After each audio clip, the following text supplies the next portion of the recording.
there. But most importantly tonight, this is a portrait that he did of his sister Regina. Would you come up, please? One of the portraits.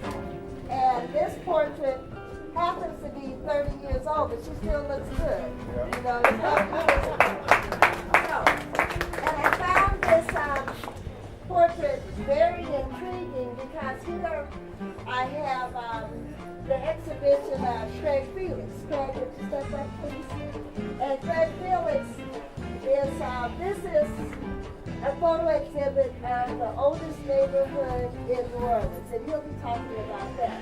But I thought that this is very fitting because it looked like, just like Bradford, you know, so they'll tell you all about it, and Verdina is going to sing for us and a lot of other things. But we're going to start off with Marlon, and he's going to read a little something to us for a moment. All right, Marlon Banks.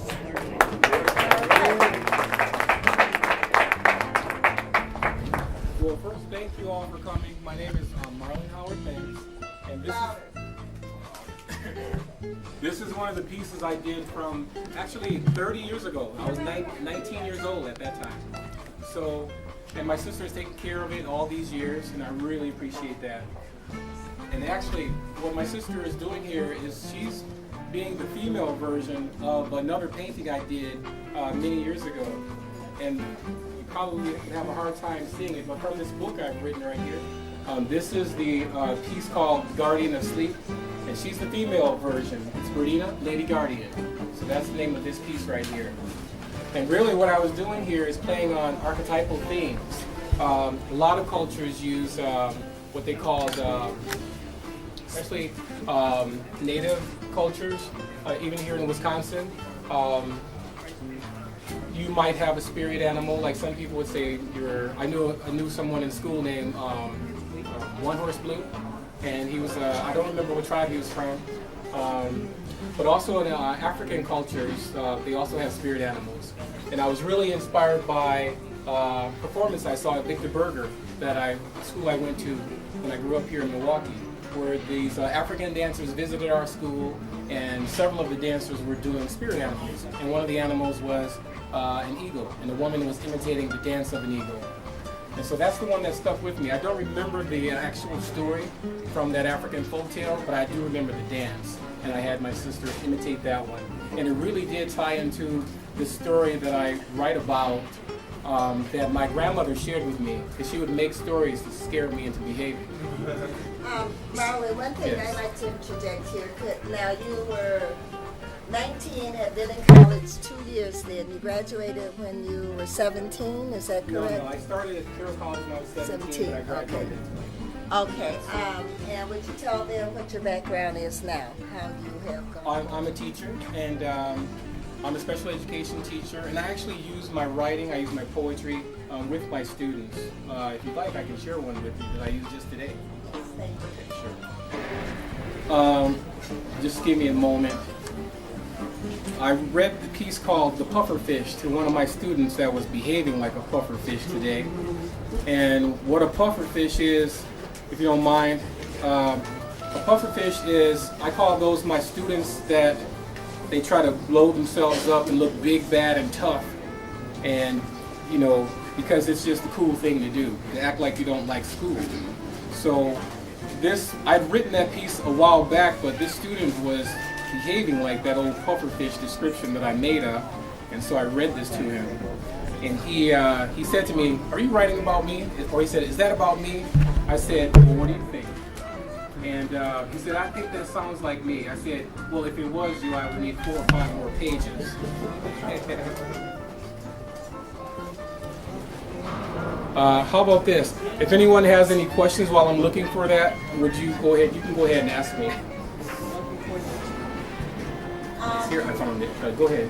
How many, I know that you have a fine arts degree, and I know that you've exhibited all over the country. And this is also a portrait of Marlon's. So, but we can talk about that as he reaches his point. Okay.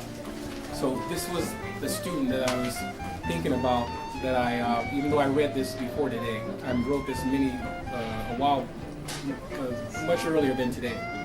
The pufferfish, his books are face down when the class is reading. I'll start again. His books are face down when the class is reading, daring you to do something about it.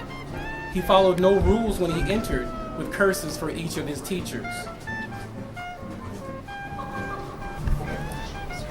He followed no rules when he entered, with curses for each of his teachers. And he can't get the good girl to join the back row and leave a graduation gown, then fall like trousers clinging to the backside of stripes in a classroom clown. He's still not reading, but claims to be writing when each hand sits in a pocket. And though a scowl on his face is troubling the water, the teacher gets close on the next approach to prick pufferfish with knowledge. We have to get close on each approach, or the fool who tells him to ignore us will take his last breath away. So he was behaving like a pufferfish today. But he got it right away.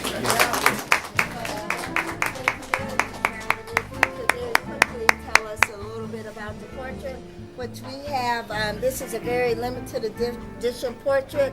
It's an exquisite piece at a very reasonable price also. But and there are only 10 of these. But this is, why don't you tell them about your portrait? This is a giclée print of one of my watercolor paintings. Watercolors is that's one of my favorite mediums to work in, and it's a piece about my fourth sister, Kishiba. And the short story of that is, I told her I wanted to take her photographs, and I told her to keep her hair the way it was, but she was tired of seeing her hair in braids, so because she felt it needed to be rebraided. So by the time I got to take her picture, she came into the room and she had taken all her braids down, and they looked like little squigglies all over the place. And she got embarrassed when I said that, and she just covered her hair up like that. But actually, that turned out to be the best photograph of all of them. So after that, you do some editing. What do you want to stay in the piece? What to emphasize, and it turned out to look like that. Okay, now very quickly, because I think that one needs to know that you not only do figurative, but what inspires you for your abstracts and for your art. Oh, sure. I'm definitely into That's some. the abstract in the corner here. The piece on the bottom is called Veiled Woman, and the one on the top is just called Windswept. But it's supposed to be about water and wind. And the reason why I do that is because after I finish a piece like this, and I do a lot of these, I like to alternate from symbolic realism back to something that's more loose and abstract, and then it keeps the fluidity even in these types of pieces. And you can see similar movements like right here. Even though I do realism and symbolic realism, I try to keep some abstraction in the work too. And it just keeps the eye moving around the piece in a fluid way. Okay. Well, thank you very much, Marlon. And you all have a chance to speak with you.